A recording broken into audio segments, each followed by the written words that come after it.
Welcome to The Explainer. Today, we're doing a deep dive into the financial data of the Bombay Burmah Trading Corporation, or BBTC. We're going to see how a bunch of numbers, pulled straight from their reports, can actually tell a pretty dramatic story of challenge and ultimately recovery. It's a totally fair question, right? I mean, you stare at a spreadsheet and it can feel, a little intimidating. But hidden inside all those rows and columns are clues. And when you piece them together, they reveal this incredible story about a company's journey. So today, we're going to learn how to read those clues. Okay, so let's meet the main character of our story today, the Bombay Burmah Trading Corporation, BBTC for short. This company was actually founded way back in the 19th century, so it has this long, pretty complex history. And as you're about to see, that complexity is the real key here. See, BBTC isn't just one single business, it's what we call a multi-segment company. All that really means is that it operates in a bunch of different industries at once, everything from tea plantations to auto parts. And understanding this setup is absolutely crucial to figuring out the rest of their story. Every good story needs some tension, right? A challenge for our hero to overcome. Well, in the world of financial data, that tension, that drama, usually shows up as a loss. It's that moment in the story where things look kind of bleak, and that's exactly where we're going to start. So to really track this whole journey, we're going to look at three key moments. We'll kick things off in September 2019 with the challenge. Then we'll take a peek inside the engine room of the company in December of that year. And finally, we'll fast forward 5 years to September 2024 to see the turnaround. And there it is, the real inciting incident of our story. In the second quarter of 2019, BBTC reported an earnings per share of negative 3.84 rupees. This one little number tells us that something went seriously wrong. And to put that into perspective, the company's total comprehensive income, which is just a fancy way of measuring its overall profit and loss, was a negative 262 million rupees for that quarter.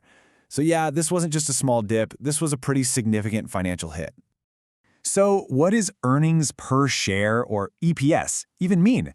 Well, it's one of the most common ways to see if a company is profitable.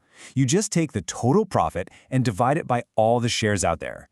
So a negative number, like that negative 3.84, means that for every single share, the company actually lost money. And that's the big problem in our story. Okay. So with a big loss on the books, how in the world does a company bounce back? For BBT, the answer is really in its structure.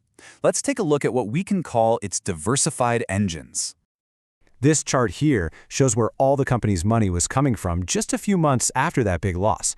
And you could see right away, a full 50% of its revenue came from investments. The other half was this mix of auto parts, tea, healthcare, and coffee. It's a real grab bag of different businesses, you know? Now, this kind of setup acts like a strategic safety net. Think about it. Let's say it's a terrible year for coffee prices because of bad weather. Well, a really strong year for auto components could potentially balance out that loss, keeping the whole company afloat. That is the power of diversification, and it's what gives a company multiple ways to recover. And that brings us to the climax of our story, the turnaround. We've seen the challenge, we understand the company's secret weapon, its diverse structure, and now we can jump forward 5 years to see the result. Let's check out how BBTC went from red ink straight back into the black. Here it is, the whole story, pretty much on one slide. On the left, our starting point in September 2019, a loss of 3.84 rupees per share. Now look at the right, 5 years later, a profit of 36.22 rupees per share. And the revenue? An incredible 47.6 billion rupees in just one quarter. I mean, just look at that. The visual contrast here is just so stark. It's not just a recovery, it's a complete 180-degree reversal of fortune. This is the kind of powerful story that numbers can tell if you just know where to look.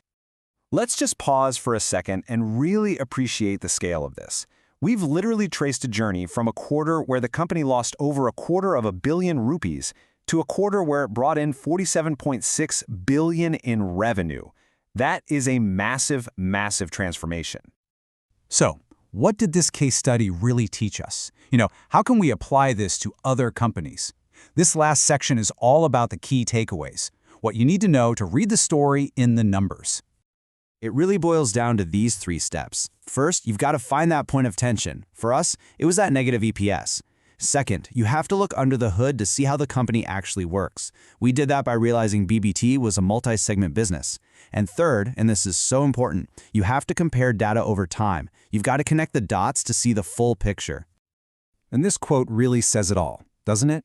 If we had only looked at that one report from September 2019, all we would have seen was a company in trouble. But by looking at a series of reports over 5 years, we saw a company in the middle of an incredible comeback story. So we started with that simple question. How do you find a story in a spreadsheet? And by following the data, just like we did, from a single negative number to its different business segments, and finally to its amazing turnaround, we uncovered a complete narrative. And that leaves us with one last thought. We've seen how financial data can paint this really vivid picture of a company's past and its present. But the big question is, can it truly predict the future? That's something to think about. Thanks for joining us.